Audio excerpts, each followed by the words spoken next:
اعوذ باللہ من الشیطان الرجیم بسم اللہ الرحمن الرحیم۔ السلام علیکم دوستو، مجھے امید ہے آپ خیر و عافیت سے ہوں گے۔ حضرت عیسیٰ علیہ السلام کا معجزہ بیان کیا جاتا ہے کہ بنی اسرائیل میں ایک شخص تھا جس کی بیوی نہایت ہی حسین تھی، جس پر وہ اسرائیلی فریفتہ تھا۔ چنانچہ جب اس عورت کا انتقال ہوا تو اس اسرائیلی کو بڑا غم ہوا، اور اسی غم میں وہ ایک مدت تک اس عورت کی قبر پر بیٹھا روتا رہا۔ اتفاقاً حضرت عیسیٰ علیہ السلام کا وہاں سے گزر ہوا تو انہوں نے اس اسرائیلی کو پریشان دیکھا اور اس کا سبب معلوم کیا۔ جب اسرائیلی نے اپنا واقعہ بیان کیا تو حضرت عیسیٰ علیہ السلام نے فرمایا، کیا تم چاہتے ہو کہ میں اسے تمہارے لیے زندہ کر دوں؟ اس نے عرض کیا، ہاں حضور، یہی میں چاہتا ہوں۔ چنانچہ جب حضرت عیسیٰ علیہ السلام نے اس قبر کے مردے کو آواز دی تو قبر سے ایک حبشی غلام، جس کے نتنوں، آنکھوں اور جسم کی دوسرے سوراخوں سے آگ کی لپٹیں اٹھ رہی تھیں، اٹھ کھڑا ہوا۔ حضرت عیسیٰ علیہ السلام کو دیکھتے ہی غلام نے کلمہ پڑھا، لا الہ الا اللہ عیسیٰ روح اللہ۔ اسرائیلی نے یہ دیکھ کر عرض کیا، حضور، مجھ سے غلطی ہو گئی، میری بیوی کی قبر تو دوسری ہے۔ یہ سن کر حضرت عیسیٰ علیہ السلام نے حبشی غلام کو حکم دیا کہ تم اپنی قبر میں واپس چلے جاؤ۔ چنانچہ وہ مردہ ہو کر واپس قبر میں چلا گیا اور اس کی قبر کو مٹی سے چھپا دیا گیا۔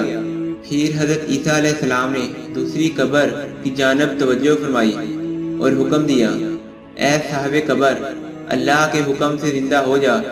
چنانچہ قبر پھٹی اور اس سے ایک عورت سر سے گرد جھاڑتی ہوئی باہر آ گئی، جس کو دیکھ کر اسرائیلی بول اٹھا، یا روح اللہ، میری بیوی یہی ہے۔ اور حضرت عیسیٰ علیہ السلام کے حکم سے وہ اسرائیلی اپنی بیوی کو لے کر واپس ہونے لگا، مگر عرصے سے جاگا ہوا تھا، اس لیے اس پر نیند کا غلبہ تھا۔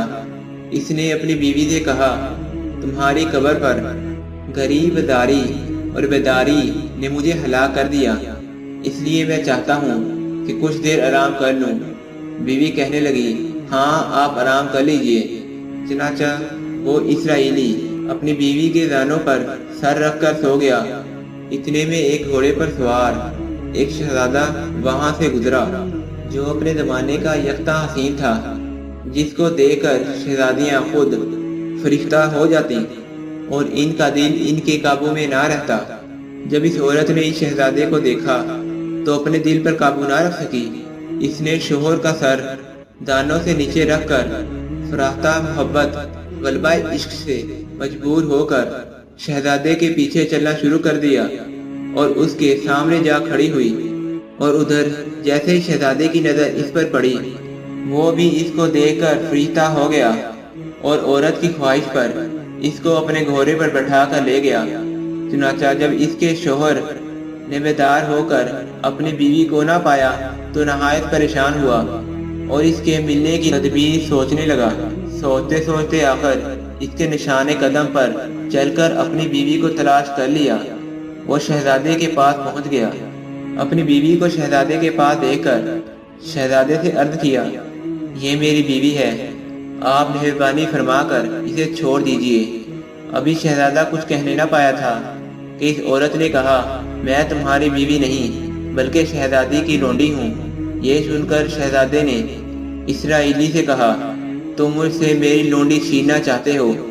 اس نے کہا، اللہ کی قسم، یہ میری بیوی ہے، جس کو میرے سردار حضرت عیسیٰ علیہ السلام نے مردہ ہونے کے بعد میرے لیے زندہ کر دیا ہے۔